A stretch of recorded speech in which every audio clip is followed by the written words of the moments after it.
Okay, I'm Magpie2541 here with Sid Part 2, and Hello. we're here to talk about The Castle. uh, the castle. It was a lot more fun than I thought it was going to be just from seeing the first trailer. Um, you mind if I kind of start out talking about it a little bit? No, go ahead.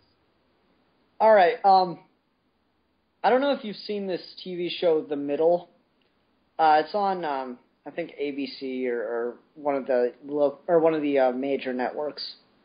And it actually takes place in Fort Wayne. It's just this really, middle class, extremely middle class family that they don't really. There's no one very smart in the family except for their youngest son. And this movie really reminded me of that in some ways. And I live in Fort Wayne, by the way. And just some of the writing was really similar. My favorite line from The Middle was, "We should go to that place called the Fountain. I hear they have a fountain." And there are just a lot of lines in this movie that are really in that same vein of comedy, where it's like, oh god, that's so dumb, but I have no doubt in my mind someone said it. I love this movie, and I think you probably got the US version of it, so some of the lines might have been changed, instead of rissoles, apparently it's meatloaf that they're eating at one stage. And anything like that. I didn't pay enough attention to catch things like that, but yeah, I guess. Well, the most infamous one was the changing of the car names, where he says something along the lines of, I need you to move the Tirana so I can get to the Falcon, and then the other guy says, I got to move the Cortina if we're going to get to that Falcon. Watch the boat, mate. Something along those lines it is. There's a list of... For those lines, it didn't stick out to me, so they might have said... I think he might have said something like the Toyota. That part didn't really stick out in my mind. Okay. Well, that's it. But it felt fairly Australian. They had the whole Australian court system with the goofy wigs. And that was another one that was probably my favorite line in this movie. Just, they went to the High Court of Australia. The highest court in Australia. Really? Yeah, it is. I'm going to run through a couple of things here, but first of all, Eric Bana. This is his first movie. Which character is he? He's the new son-in-law. He's married the daughter. Oh, okay. All right. I didn't realize that was him. He doesn't really have one of those faces that jump out at you. Oh, okay. But, I don't know. That guy didn't really do anything for me. That character, at least. It felt like a wife-beating plot was slowly developing, but they never really went anywhere with it. Now, my question is, were they living with them still? No, I think they had their own place, but they visited quite often because of the situation that developed. And okay. I don't know. It was an okay movie. I enjoyed it. There was some really good at their expense comedy, but I mean, it was all very you didn't feel like they were idiots, just like they were not very intelligent people. Just I was watching it, and my mom was walking back and forth through the room, and she's like, "They live next to an airport." Oh yeah, and they're fighting to keep their house. Why? They're just such genuinely good-hearted people, but they're so I think years of living underneath power lines have kind of gotten to them. But yeah, you get the impression that they've grown up there for quite a while, and they're just so used to it, so they don't want to leave. There's so many. I mean, it's a very touching story. They don't necessarily know it's not a great area, but they recognize that it's not the best place to live, but they want to live there because it's just where they grew up, where they've lived their entire lives. It makes sense. It's a little... I have a friend that's British, and he once said to me, to do an Australian accent, all you have to do is combine a British accent with an accent from someone from the American South.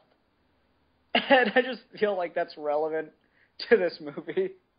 Because this really feels like this family could get along with a couple Southern families than Bayou folk. I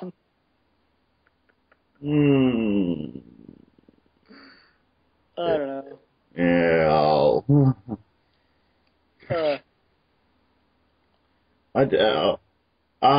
There's the running gag in here. I just want to get your opinion on it. I think it's the elder's son is looking in the trading post quite often, and he says, "This guy is selling such and such," and then the dad says, "How much does he want for it?" And he gives him a price and goes, "Tell him he's dreaming." Yeah. I love that gag every time it comes up. Well, it's really funny because he has such a great perspective on the value of things apparently, but he doesn't realize how just utter shit his house is as far as value goes. It's what did they offer him eventually? Basically $100,000. Yeah. For that little plot of land. What did they say they paid for it in the beginning? 100 or 15 grand or something? I can't remember, but it was I don't know. That gag was really funny. It was just jousting sticks. Of course, because we might need them. It's very white trashy. And it's, they have heart, but they're just this white trash kind of family that we got these exact kind of people in America, these are the people that cook meth in their basement, and seem to just own all the crap they can buy. These are the people that buy collectible plates. Yeah. The best way I can summarize it. And I sound mean-spirited, but I promise I'm not. Yeah. You're getting down to the heart of the matter, which is quite true. And you're giving your own perspective on it, which is what I really wanted with this movie, especially, and the previous one. I mean, it's a comedy, but they're also obviously exaggerating some stuff. My biggest problem with the movie is actually with the scene where he steals the gates. Because it was just so out of character for him. I understand he was mad, but just, the rest of the time he's this, he's like Superman. He's always doing the right thing. And then when he steals those gates, it's just such an act of aggression. And, it doesn't really, it doesn't come back on him at all, which bugs me. I think the point of it is that they've pushed him that far that he actually has gone over the edge, and then I get the idea that they're trying to communicate with him. It's just very out of character, in my opinion. There's nothing else in the movie that was in line with it at all. I mean, when he was really frustrated, he did other things, but not that. It's just that part bugged me. Fair enough. It never bugged me because I just love the gag at the end where they say, "Oh, and they got those great gates for a bargain." Yeah, oh my god, it had the tiniest. It looked so awkward because the fencing was so small.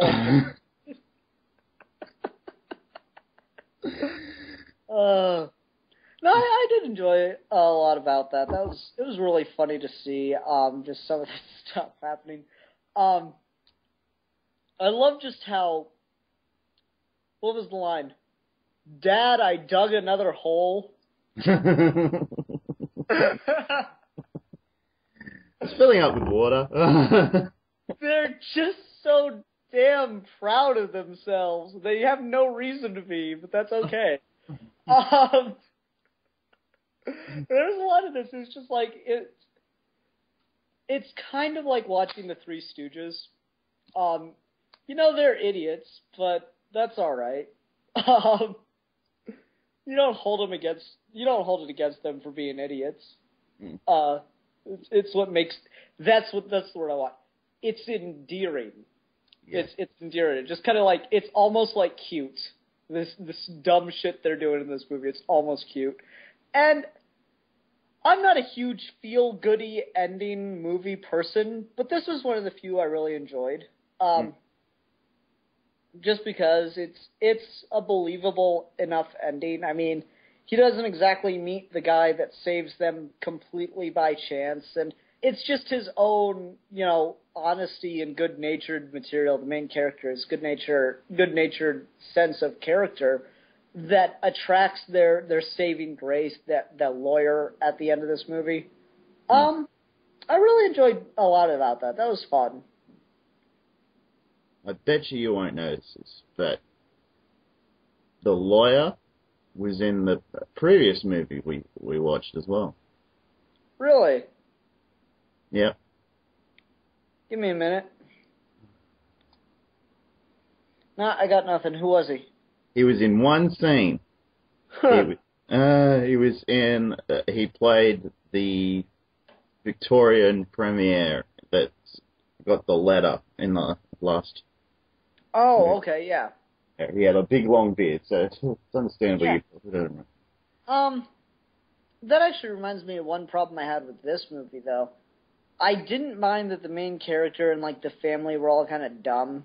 That made sense, It's just to live next to an airport and just be happy as hell about it. That's a problem. You're obviously not exactly right in the head. The one that bugged me is why was the lawyer such a moron? Like he was handing the good lawyer those notes during the final trial. There's a glass of water.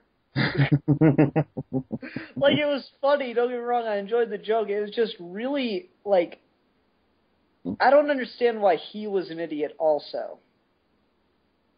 Well, I think he was such out of his depth in the first thing, and he's convinced that he's not that good when it comes to constitutional law. He's completely out of his depth, and he has no idea why he's there or anything. So he's just looking for something to write down, and he just writes down a glass of water and hands it to him. I don't know. It's just I get that he's out of his depth, but it still seems like it could have done something worthwhile. It seems like, especially since he becomes a big lawyer after that fact, it seems like he should be doing something that, actually helped the case, to show that he has at least some kind of good legal mind. Because, it was his idea originally to look into the Constitution. Yeah. And that's, it was what was problematic about it. It's just, he comes off it's like he's the oldest son of the family, if that makes sense. Yeah. In that scene, it's like he's the oldest son of the family, whereas in most of the other scenes, he's about the only one in this little family knit group, whatever you want to call it, including the neighbors, that has any real sense. Dude, they offered you $100,000. Take it. It's I didn't get your son out of jail. What makes you think I'm going to be able to take on a major national corporation? I think it's kind of you're the only one I got, so I'm going to send you in. No, it's just, it was awkward in some places, and Yeah. That was a problem I had with it. It just, if he was going to go on to become, the successful lawyer, it seems like he should have done something worthwhile. To me, it's a little bit of it was, it's a plot hole for the sake of a joke. Don't get me wrong, good joke. Don't know if it's worth the plot hole. Yeah, fair Or you shouldn't have just wrapped up his story with such a nice clean bow, I guess. Fair enough. I don't know. What else have you got for me? What other musings of mine about this movie would you like me to? Okay, fair. All right.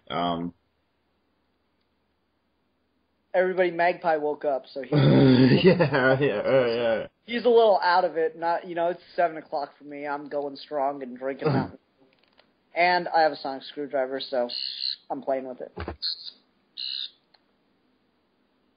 I got my own. Okay. The guy that's telling the story. Mm-hmm. What are your thoughts on his narration? I like his narration. I mean, he had some of the best jokes in the movie. Just, what was it? My dad says my brother's an ideas man. That's why he calls him an ideas man. There were a lot of really funny lines like that. Just that redundancy. And, oh God, when he's talking to his brother in jail, he's like, me being the youngest sibling, me being the oldest, we can just talk for hours. And they're sitting there, how's Mom? Good. How's Dad? Good. They're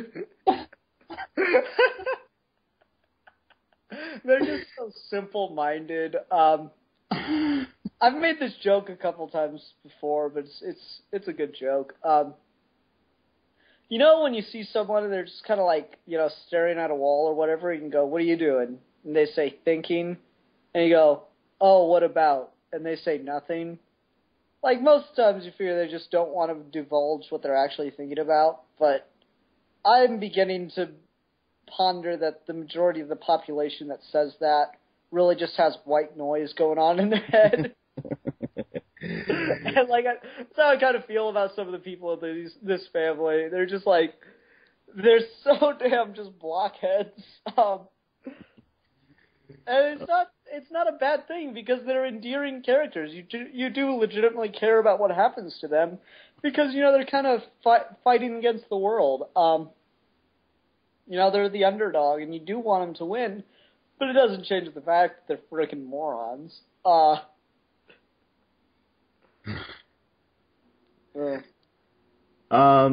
There's just one scene I want to talk about. You spoke about getting into a wife beater type thing.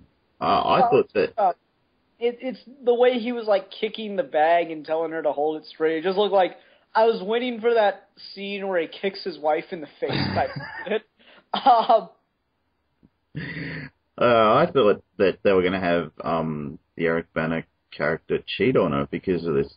It seems like this typical scene that you have in one of those type of movies where the boyfriend cheats on the wife or husband cheat on the wife. Okay. Where she's doing the mother's hair and he's where's such and such and he's down at the shops. I got the distinct impression that she thought that no, that's not where he is. He's off with some other woman. But obviously I was wrong because they never really picked up on that thread and really that much throughout the story. I guess I didn't catch up on that at all. I just thought it just seemed like that flat relationship at points. I think that would have worked against the story or against the movie though, because you're telling the story of this really close, really genuinely good old-fashioned family, and that would have that wouldn't have worked. That would have worked against the whole point of the movie, I think. Yeah, and it would have been a kind of a stretch because you got to remember this was, as I said, it was Eric Bana's first movie, and he was playing the husband. So you wanted to make him a nice guy, and he was, and that was cool. I mean, he doesn't really get a lot to do. But yeah, like I said, it was his first movie, so you probably wouldn't want to give him a whole heap to do. So. Well, he doesn't have to. He doesn't have to be the leading man or anything. It's just let me put it this way: Johnny Depp's first movie, he was doing more than this guy does. I don't even think he has more than like a couple speaking lines, or speaking scenes rather. Fair enough. He's more just there to get the daughter out of the way for the majority of the movie, it seems, and I don't really know why. Yeah. Yeah, maybe they, I find it really disappointing that we haven't gotten a really good release of this movie on DVD, because essentially all you get is two versions of the movie, one with like an orchestral soundtrack, one with a proper music soundtrack.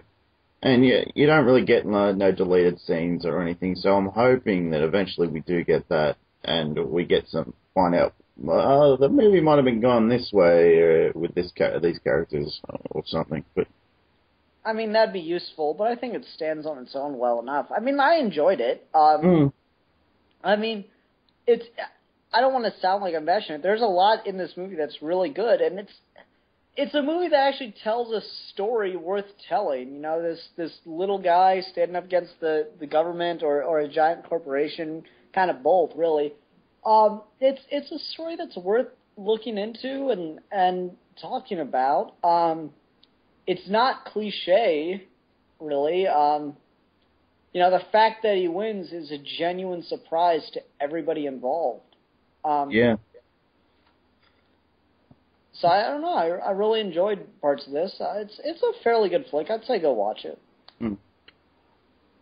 It's a couple more things. Totally. Yeah. Okay. There was okay. The courtroom scenes themselves. The first one, where he has to go up and present his case. I found that a bit weird, that he has to, what's your argument in law? Well, I got the distinct impression it was he should have had a lawyer for that scene. Because if he's got to make his argument in law and he has no idea what he's got to do, he should have been told, okay, you have to bring a lawyer to this thing. Yeah, that was a little awkward, but at the same time, it's a funny scene. Yeah, it is. Like the judge just goes face palm toward the end of it. No, but I mean, I did like the point that he had to argue his own case at one point, because you really do get an idea of what exactly his motivations are, and it is like, I don't want, what was the term? It started with an A. I don't want bought out, basically. I don't want an acquirement or whatever. I want my home because it's my home. It's my property. A man's home is his castle. I don't know. It really worked. It was a great line that kind of rang through the entire movie. It was fun. I prefer, it's not a house, it's a home, to be honest. That's my...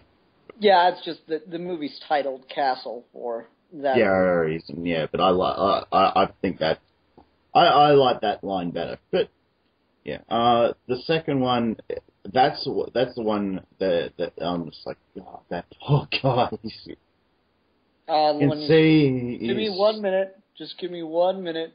Just give me 1 minute. And I love when he goes up to the judge like, do I have any case at all?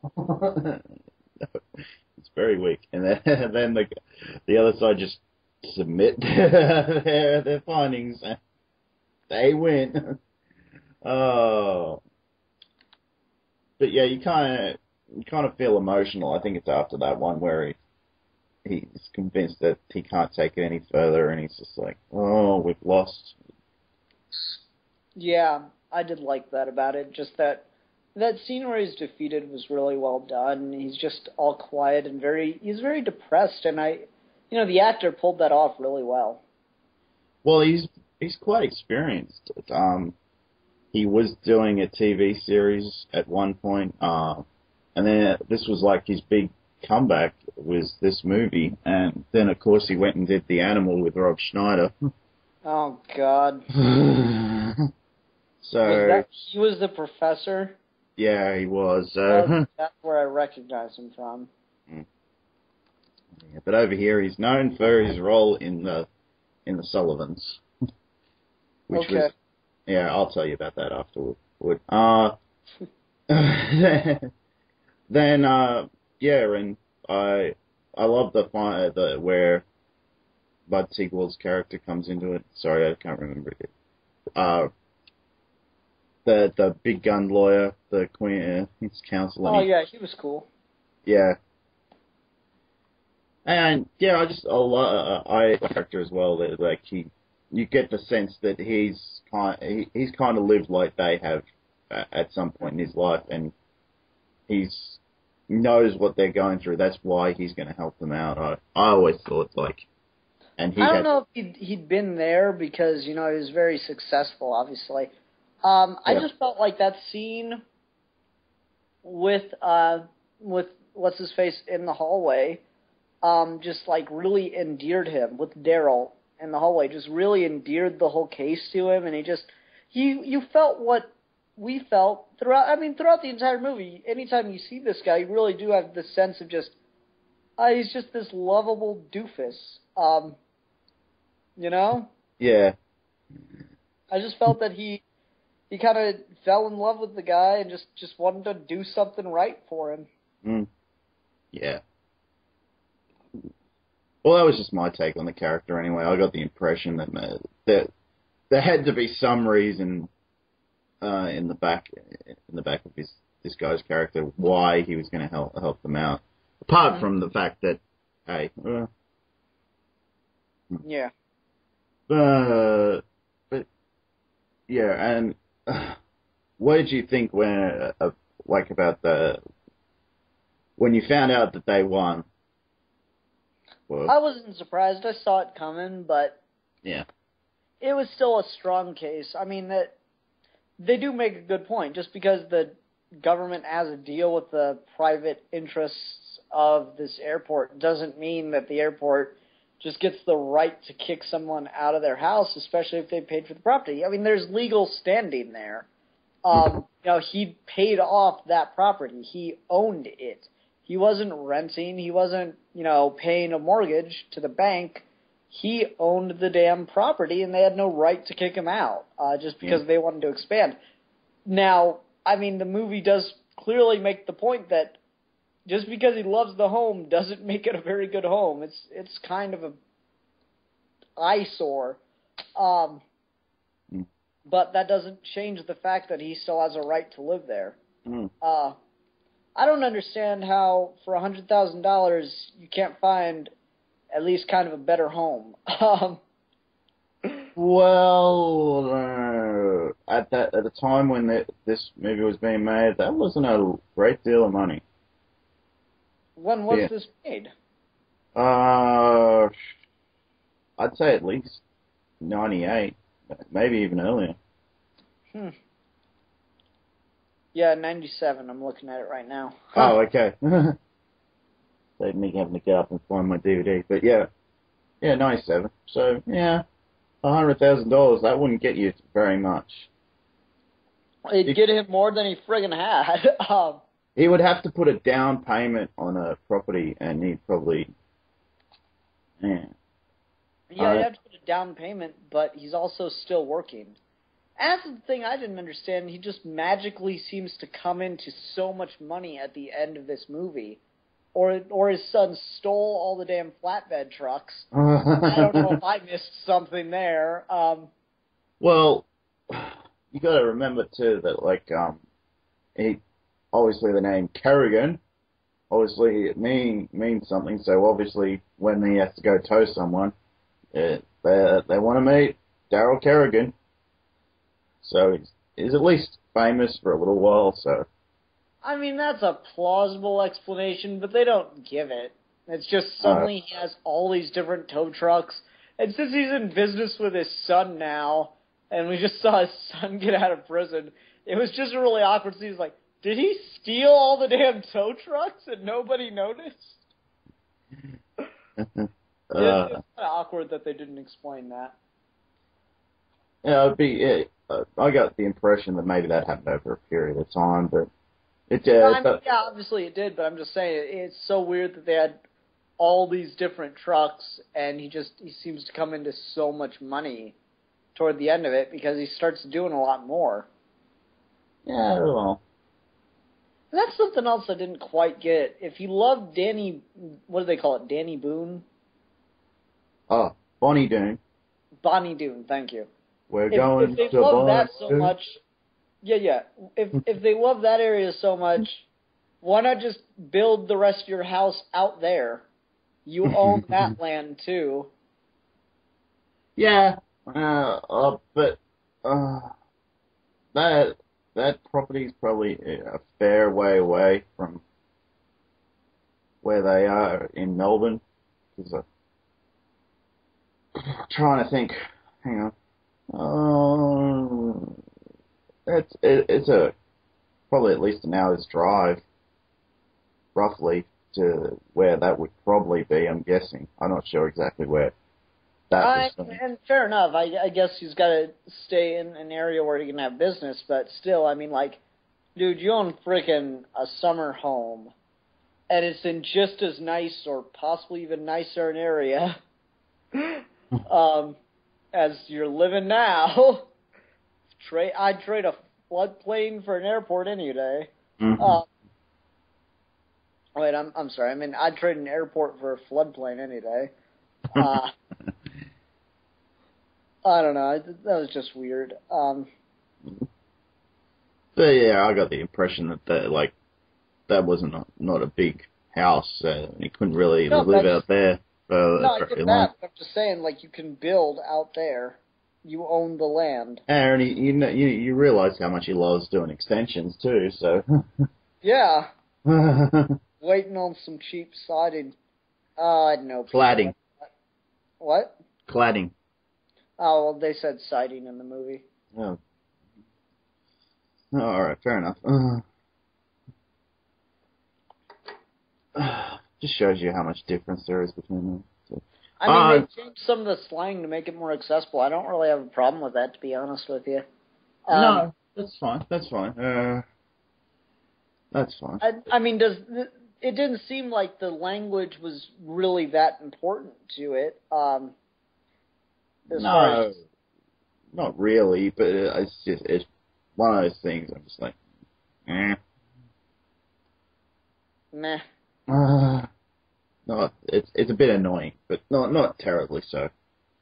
I don't get that. I don't get the whole you can't change the minor words that people are saying so that other audiences can understand the hell's going on.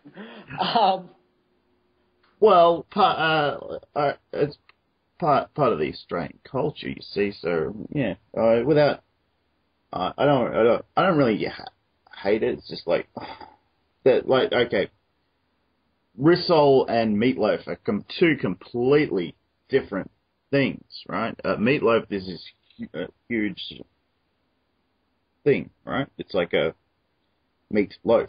A risol is like a meat patty, but it's like slightly different. Like that would be this roughly the size of it. It would be a meat patty. And yeah, the size of a meatloaf doesn't really matter because you cut it up into strips, patty-sized, and serve it.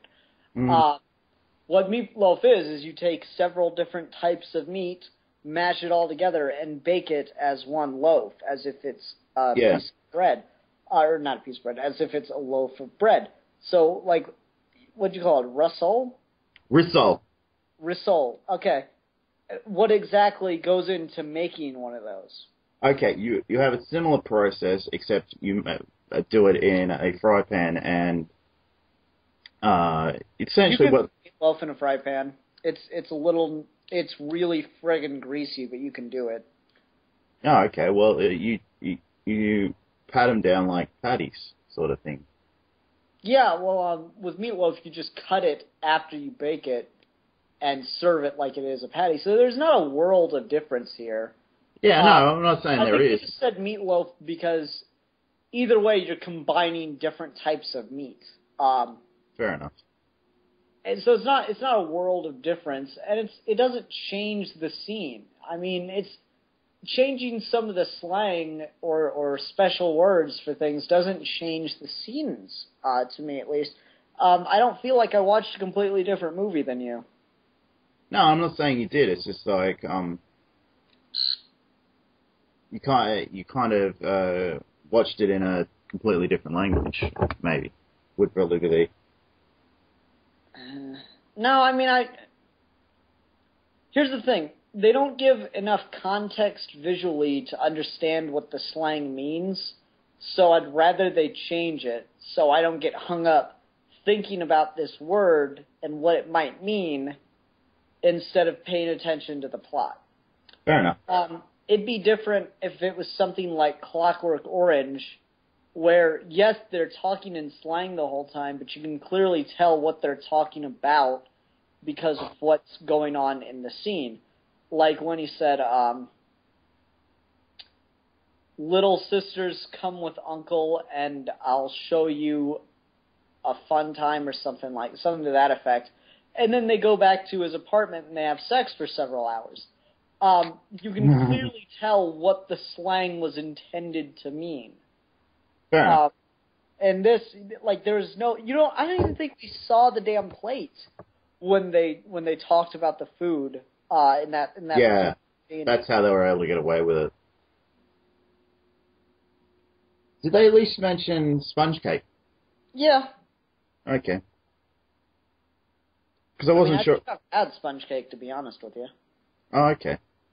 I thought that was more of an Aussie thing, but yeah, fair enough. Changing the cars didn't bother me that much because I figured, oh well, you don't really, you do see the cars, so obviously you know that. And they're moving around the cars, so it doesn't bother me. Those are the only ones I remember hearing about, so fair enough. Well, unless there's anything else you want to touch on, I enjoyed the movie. It was a bit of fun to watch. It was a good comedy, good characters, good lesson toward the end, good moral. It was enjoyable overall. I had fun. Okay, if you had to give it a rating.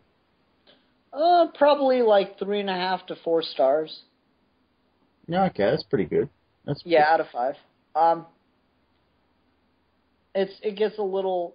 It sacrifices the plot at a couple spots just to make a joke, and that's not the worst thing to do. But once you begin to think about it, it kind of makes the plot fall apart in different places, or at least the characters. And this is more than anything else a character piece.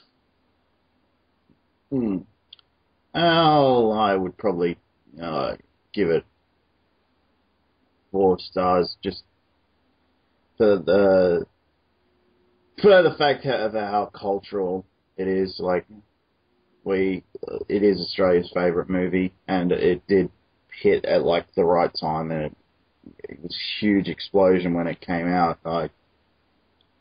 I didn't see it in the cinema, but I saw it on DVD and tape, and I just loved it. I loved every minute of this movie. I do.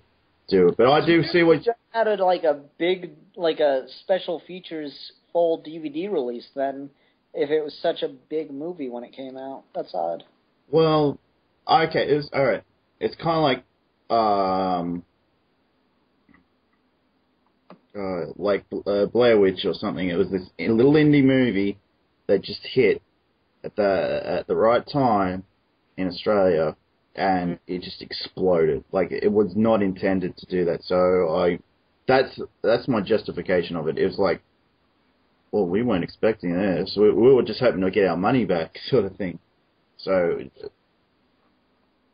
boom, and like it made millions of dollars because people went and saw it quite a few times, and it's had 2 DVD releases already out here that I know of. Okay. Anyway, we'll end it off there because we spent just a little bit less on this than we did the last one, but the last movie was quite a bit longer, and we managed to cut through this one quite quickly. So, thank you everyone for listening. I'll get this up as soon as I can.